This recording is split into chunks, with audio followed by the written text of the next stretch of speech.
Buenos días.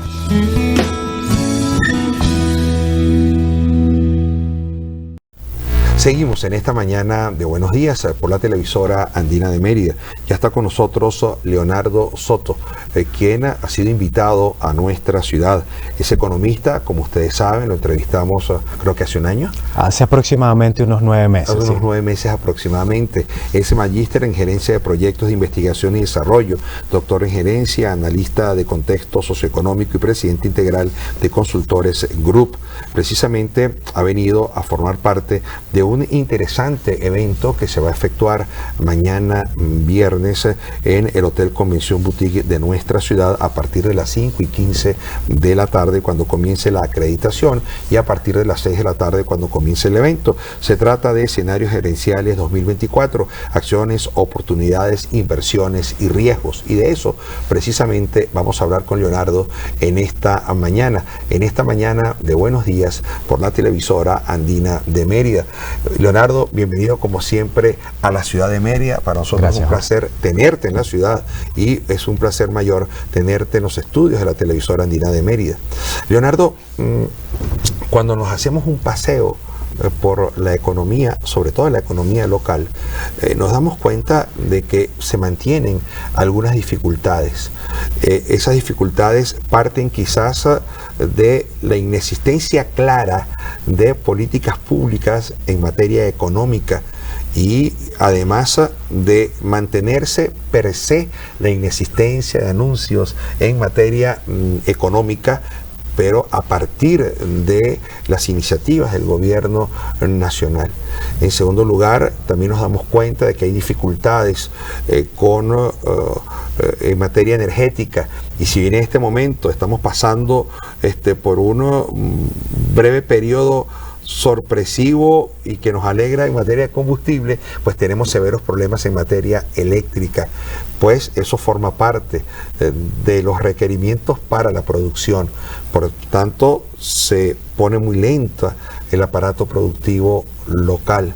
Y adicionalmente a eso vemos mucha presión tributaria, vemos presión de tributos nacionales y vemos también que hay una ley de armonización tributaria que parte de algunas decisiones del Tribunal Supremo de Justicia del año 21, luego de decisiones de la Asamblea Nacional que la convierte en ley en el año 23, se da el ejecútese y ahora pues se están articulando, ordenando las ordenanzas de actividad económica en cada consejo municipal de cada uno de los 355 municipios del país para tratar de adecuarlas a los requerimientos de la nación, en el entendido que en materia municipal los planes de inversiones requieren del 82, 85, 80% de ingresos por tributos y 20% que ingresa por citado constitucional. Es decir, la fuerza está en el tributo, de manera que la fuerza va a estar en exigir el impuesto. Y esto trae quizás en algunos casos la informalización de la economía. De manera que es un escenario muy interesante, quizás crudo, el que podemos apreciar. Muy buenos días. Gracias, Jorge. Fíjate, estamos pasando en este momento por un proceso de transición, a mi modo de ver, como bien lo dijiste, pues tomando tu término, muy interesante, porque, a ver, en este momento toda política económica, y de hecho desde el año 2018, específicamente agosto del 2018, cuando el presidente Nicolás Maduro anuncia este inicio de pseudo-dolarización ante el proceso del uso en ese momento del petro como unidad de referencia y el divorcio que se dio con el dólar en ese momento en específico, es cuando comienzan a agudizarse la aplicación de sanciones hacia las actividades económicas de PDVSA, se sanciona el Banco Central, se sancionan personas específicas dentro del Poder Ejecutivo. Obviamente comienza un proceso de adaptación de la política económica en Venezuela, es decir, a partir del 2018 Venezuela comienza a ser una economía técnicamente liberal desde el punto de vista del capital, su uso, proceso de recaudación y lo que en ese momento el señor Nicolás Maduro en su anuncio, estoy hablando específicamente de agosto del 2018, sí, establece como una prioridad que era la necesidad del equilibrio fiscal, disminuir el financiamiento del déficit con dinero inorgánico y comenzar a generar mecanismos de recaudación eficientes que permitieran al gobierno, o en este caso al Estado a través de la administración del gobierno, un equilibrio en la balanza financiera para estabilizar lo que en ese momento era pauta, que era la inflación, hiperinflación en el proceso que estábamos viendo en ese momento. Ahora, este proceso de transición hacia una economía liberal que indistintamente del discurso que mediáticamente se difunda, asociado hacia una tendencia ideológica en particular, la economía está transitando por matices liberales, lo que implica que obviamente lo que fue hasta hace muy poco, gran parte de nuestro ingreso como nación, que se distribuía como situado en las alcaldías y gobernaciones a través de la renta petrolera, como ingreso ordinario, pasa a ser ingreso extraordinario y, como bien lo dijiste, se le adjudica a las alcaldías la necesidad de que gran parte de su funcionamiento se construye a partir de la recaudación. Pero en el proceso de transición hay muchos elementos frágiles. Uno, tenemos todavía un encaje legal al 73% que no permite efectivamente el otorgamiento de crédito ante unas empresas que están operativamente disminuidas, que necesitan de ese impulso a nivel de financiamiento, porque entendemos que hay una renta en cuanto a salario que sigue disminuida, a pesar de que es donde viene otro de los matices que colinda con nuestra situación como país, a pesar de que, por ejemplo, la recepción de remesas internacionales se incrementaron un 35% en el año 2023. Es decir, en promedio hay 7 millones de venezolanos que están fuera del país. De esos 7 millones, yo estimo que 3 millones están en situación legal regularizada, que están enviando hoy aproximadamente $200 mensuales al país, que se traducen en $600 millones al mes, que se traducen en alrededor de $7.200 millones al año, dinero que está entrando formalmente a la economía y que se convierte en parte del torrente y que estimula el consumo en algunos sectores. Pero que no es controlado por el gobierno. Pero que no es totalmente controlado por el gobierno, porque de hecho un porcentaje por encima del 50% de ese dinero entra por vías diferentes. Por eso es la necesidad del gobierno de establecer esa paridad del tipo de cambio entre el paralelo que converge en distintas páginas y el que el Banco Central emite. Por eso es que está la inyección constante de divisas a través de las mesas de cambio interbancarias por parte del Banco Central. Otra situación particularmente interesante en nuestra economía es que, por ejemplo, la Cámara de la Industria Farmacéutica, considerando que el Estado Mérida es muy fuerte en esa área,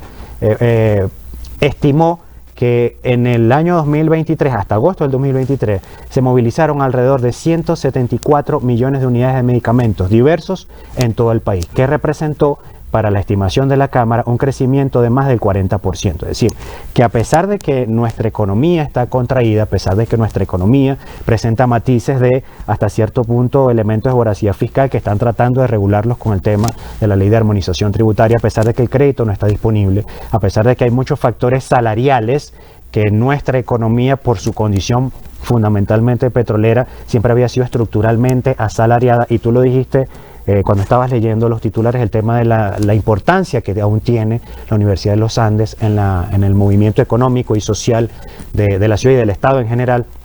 Y ciertamente hay una recuperación relativa en la ocupación de las plazas de estudiantes que hoy están haciendo nuevamente vida. Sin embargo, son jóvenes que hoy están estudiando y que al cabo de 4 o 5 años no saben si van a poder ocupar una plaza laboral, porque tenemos una industria o un sector empresarial hoy un poco más disminuido, un poco más débil, un poco con características atípicas en comparación con lo que fue la vida universitaria de Mérida en los años, a principios de los 2000, a partir del año 2010, que es cuando comienza el clima. Entonces, ¿qué pasa?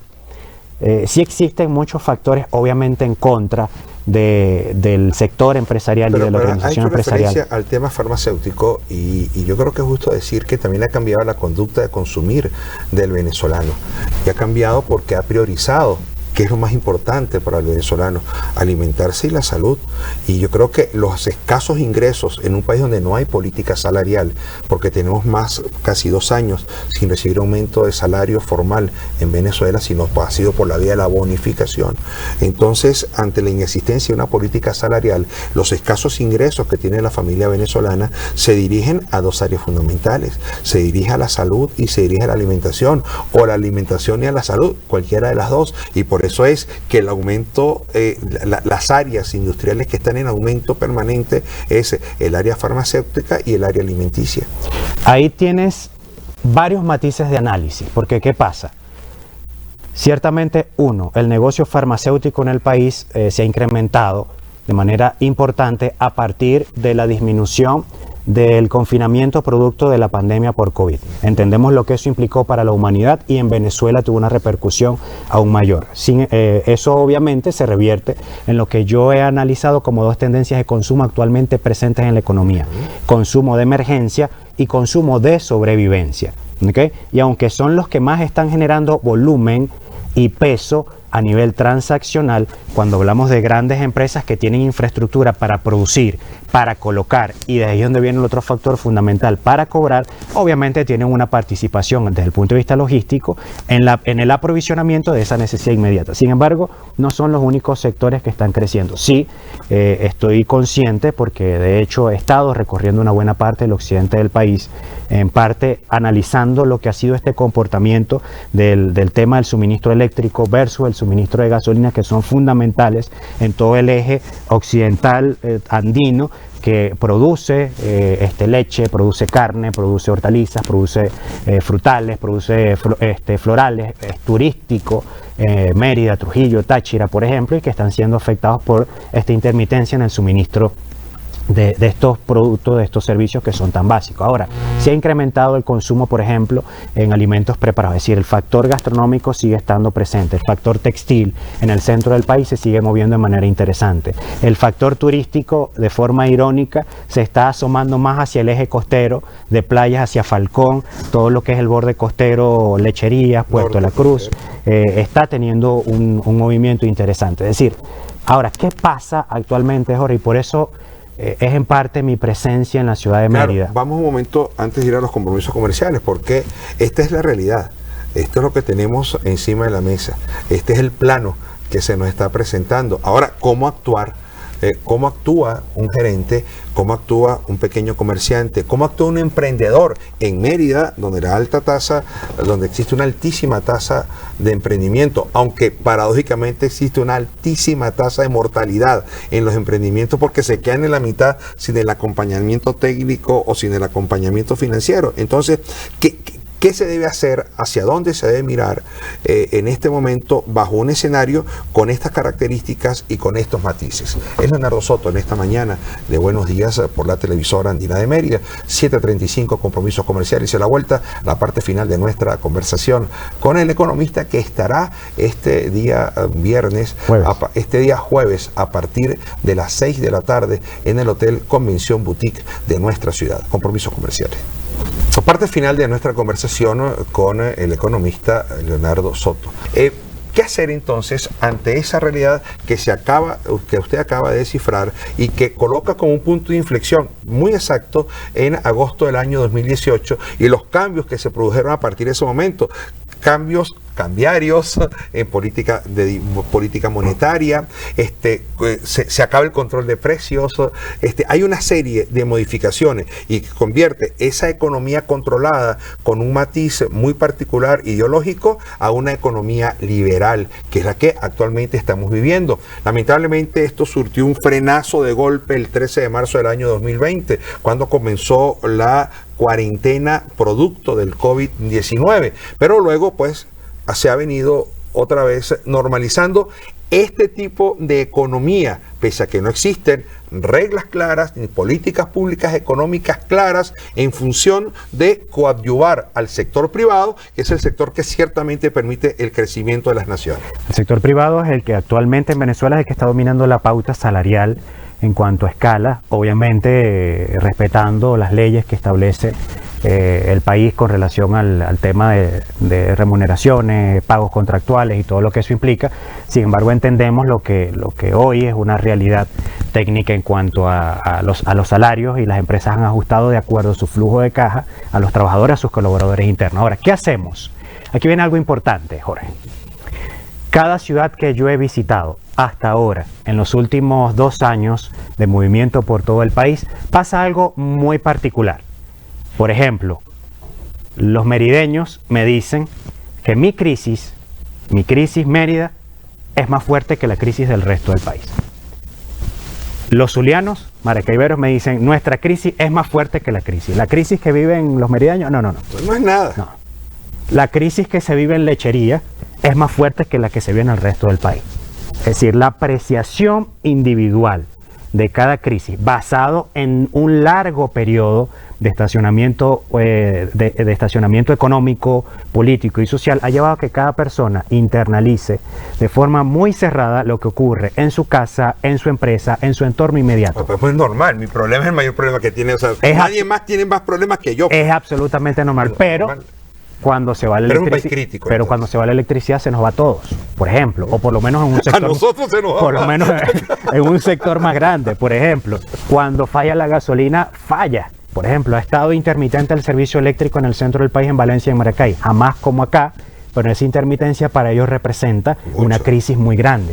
Entonces, ¿qué ocurre ante lo que estamos viviendo y todo lo que acabo de comentar brevemente? Un encaje legal del 73%, créditos aún disminuidos, márgenes de utilidad aparentemente disminuyendo. Pero 7.200 millones de dólares de ingresos entrando por remesas. Por remesas. Además de eso, el incremento, que te lo comenté, de la movilización de medicamentos. Claro, 40% del aumento. Que representa para esa industria un crecimiento importante. Entre eso, la mejora relativa en los servicios turísticos, tanto en Margarita como en otras zonas. Es paradójico. ¿Y qué pasa allí? Ahí es cuando nosotros comenzamos a decir qué está pasando con mi empresa, qué está pasando con mi unidad económica, que tal vez no estoy generando los números, los resultados que yo aspiro a lograr.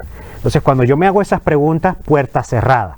Y cuando yo estaba acostumbrado a un margen de utilidad neta real de 80%, muy por encima del 30% que establece la ley de precios justos, y ahora estoy viendo un 5%, un 8% o un 13% máximo en el mejor de los casos, dependiendo del rubro, tú dices, oye, me estoy yendo a la quiebra.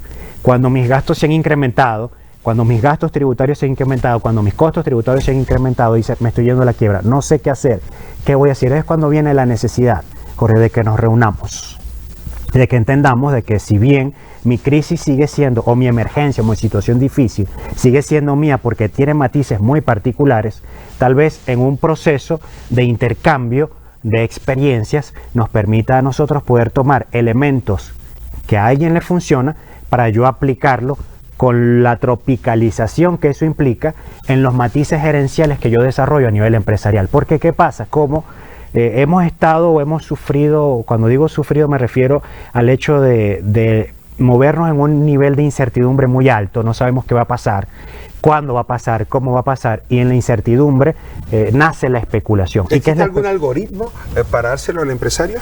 Existe el algoritmo de entender internamente cómo funcionas.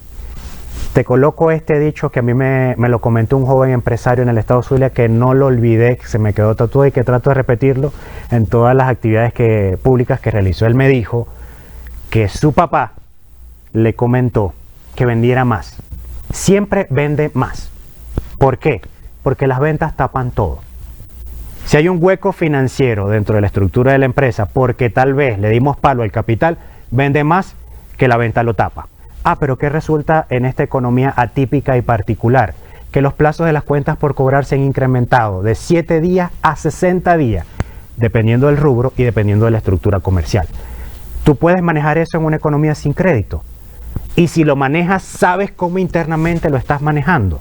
Ahí es cuando nosotros comenzamos a mover las fichas dentro del tablero de ajedrez para entender internamente qué estoy haciendo bien, qué estoy haciendo no tan bien y cuáles son mis aliados claves, que en esta circunstancia mis aliados claves fundamentales son: 1, mi socio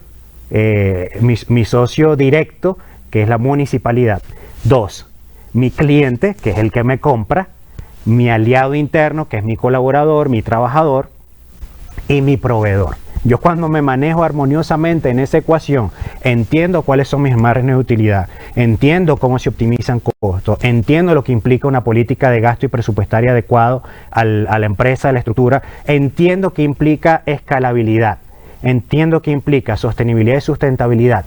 ¿Qué pasa? En la improvisación y en medio de una economía que hoy está en el 55% o más de informalidad, te iba a tocar ese tema cuando terminara de hablar. Nos acostumbramos a colocar parches, banditas, curitas en heridas que para una empresa representan una hemorragia mortal. Y cuando no nos damos cuenta de lo que ocurre gota a gota en el momento en el que nos tenemos que dar cuenta y esperamos hasta que llegue la crisis, que implica precisamente que no tengo flujo de caja para responder con los compromisos, pago de proveedores, pago de nómina, mantenimiento básico de la infraestructura, de procesos logísticos, pago de impuestos en el caso del mínimo tributable. Servicios públicos elevándose. Elevándose, ajustándose a un contexto liberal de la economía. Ajustándose a un contexto liberal, es una transición. Es una transición. Propio gobierno. Ahora, de lo absolutamente subsidiado que usted pague completo. Lo entiendo. Sé que hoy mi mercado, aunque sigue siendo, por ejemplo, el merideño, mi mercado meta directo porque logísticamente está más cerca, entiendo, por ejemplo, que las exportaciones de rubros no tradicionales en Venezuela se han incrementado aproximadamente un 25% en los últimos 2 años. Estoy hablando de café, estoy hablando de cacao, estoy hablando inclusive de girasoles como florales y sus semillas que están saliendo de Portuguesa como producto exportable. Estoy hablando de crustáceos y cangrejo azul, que el Zulia es pauta de eso. Estoy hablando de cosechas impresionantes de maní que se están dando en los llanos orientales.